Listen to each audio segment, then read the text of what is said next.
Hi, I'm Mira. Welcome to another story. Let's see where this one takes us.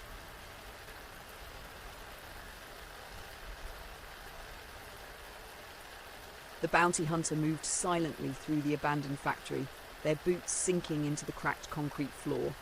It was too quiet, too still, the only sounds the hum of distant machinery and the rush of their own breath. The familiar tension crawled up their spine as they surveyed the dark, rusted room, eyes darting from shadow to shadow. This was the final leg of the hunt. They had tracked their target for days, piecing together rumours following the faintest leads. It was supposed to be a routine mission, a fugitive, an easy capture, a clean payday. But now, as they neared the centre of the factory, something gnawed at them. It felt wrong. This was more than just another job. The adrenaline buzz in their veins seemed muted, replaced by a deep, unsettling sense of unease. The fugitive was close. The mentor was close. The bounty hunter froze. There, at the far side of the factory, leaning against the skeletal remains of a machine, stood the figure they had spent years forgetting. Their old mentor, now a fugitive, ragged, weathered, but unmistakably the same.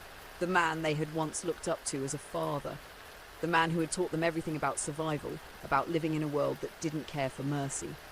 For a long moment, neither moved. The bounty hunter's hand instinctively reached for their weapon, but they didn't draw it. The sight of the mentor paralyzed them.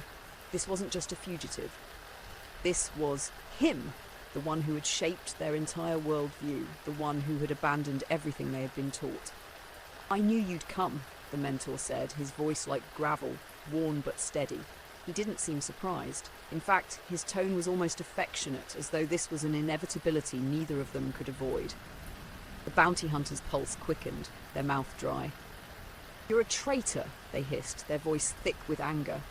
"You turned your back on everything we were taught, on the system we believed in." The mentor tilted his head, his expression unreadable. "No, kid," he said softly. "I woke up. There's a difference." The words hit harder than the bounty hunter expected. The weight of them pressed on their chest, but they refused to show it. The mission was clear. Capture the fugitive. Bring them in. Get paid. It was that simple. But this wasn't simple. "You betrayed us," the bounty hunter spat, taking a step forward, their hands still hovering over their weapon. "You betrayed everything. All the things you taught me, the rules, the mission, the system. It was all supposed to mean something. Now you're just this." The mentor's eyes flickered briefly, a moment of something deeper flashing behind them. Regret, maybe, or sorrow, but it was gone as quickly as it appeared. "What we thought was right, it wasn't," he said, his voice even but tinged with the bitterness of experience. "You're not a bounty hunter, you're a tool, just like I was once. We do their bidding, follow their rules. But the world we serve, it's broken. It's always been broken, and now you're realizing it too." The bounty hunter's grip on their weapon tightened. They could hear the words, feel the truth in them, but they refused to believe it. They were the product of their training, of a lifetime spent following orders. The mentor had left that path long ago and forsaking everything they had built together, and the bounty hunter could never forgive that. Not then, not now. "What happened to you?" the bounty hunter asked, their voice softer now, as if speaking the question made it more real. "What turned you into this?" The mentor met their gaze, steady and unflinching.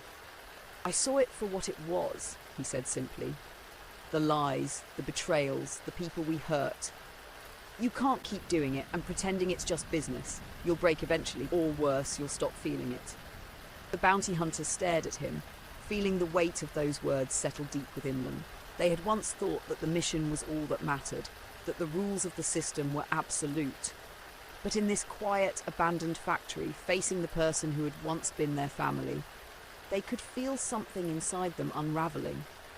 "Why?" the bounty hunter whispered, their voice cracking. "Why didn't you stay with me? Why didn't you—" The mentor cut them off, his expression almost sad. "Because I didn't want to watch you become like them, like the rest of us."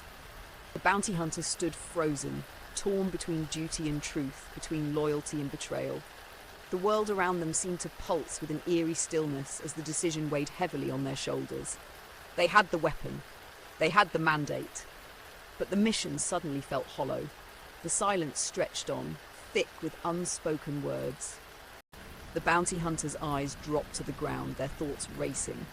The old mission seemed so clear, but now, standing here, it all felt false.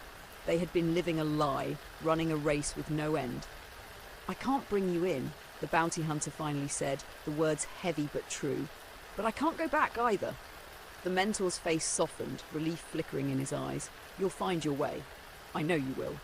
The bounty hunter turned slowly, their back to the mentor, and walked away, the sound of their boots echoing in the empty factory. They didn't know what came next. All they knew was that the system they had sworn to serve was now a shadow, and for the first time they didn't know which side they were on. But they had made their choice. Thanks for listening. If the story stuck with you, come back next time for another journey.